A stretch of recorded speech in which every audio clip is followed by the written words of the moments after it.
Coburn, Chowdhury got across, but crucially he got...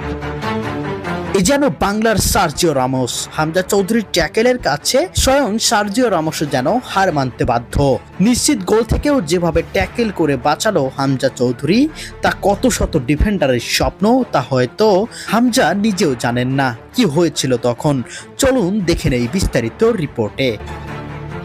Lister সিটির relegation নিশ্চিত হলেও হামজার অধিনায়কত্বে এদিনে মিলওয়াল ক্লাবের বিপক্ষে মাঠে নেমেছিল লিস্টার সিটি। মাত্র 2 মিনিটেই অ্যাটাকে যায় মিলওয়ালের জস কোবান।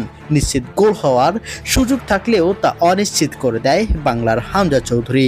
বল নিয়ে শট দেওয়ার আগেই ট্যাকেল দিয়ে উড়িয়ে দেয় হামজা চৌধুরী। হামজা চৌধুরীর ভয়ঙ্কর এই ট্যাকেলের কাছে অসহায়ত্ব স্বীকার করে ইনজুরিতে পড়ে মাঠ ছাড়তে বাধ্য হন বিপক্ষ দলের স্ট্রাইকার সেই জর্জ কোবান।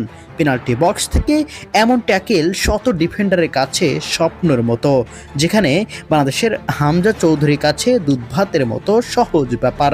আর তাই তো নিশ্চিত গোল হওয়া থেকে বাঁচানোর একমাত্র উপায় হামজার এই ভয়ঙ্কর ট্যাকেল।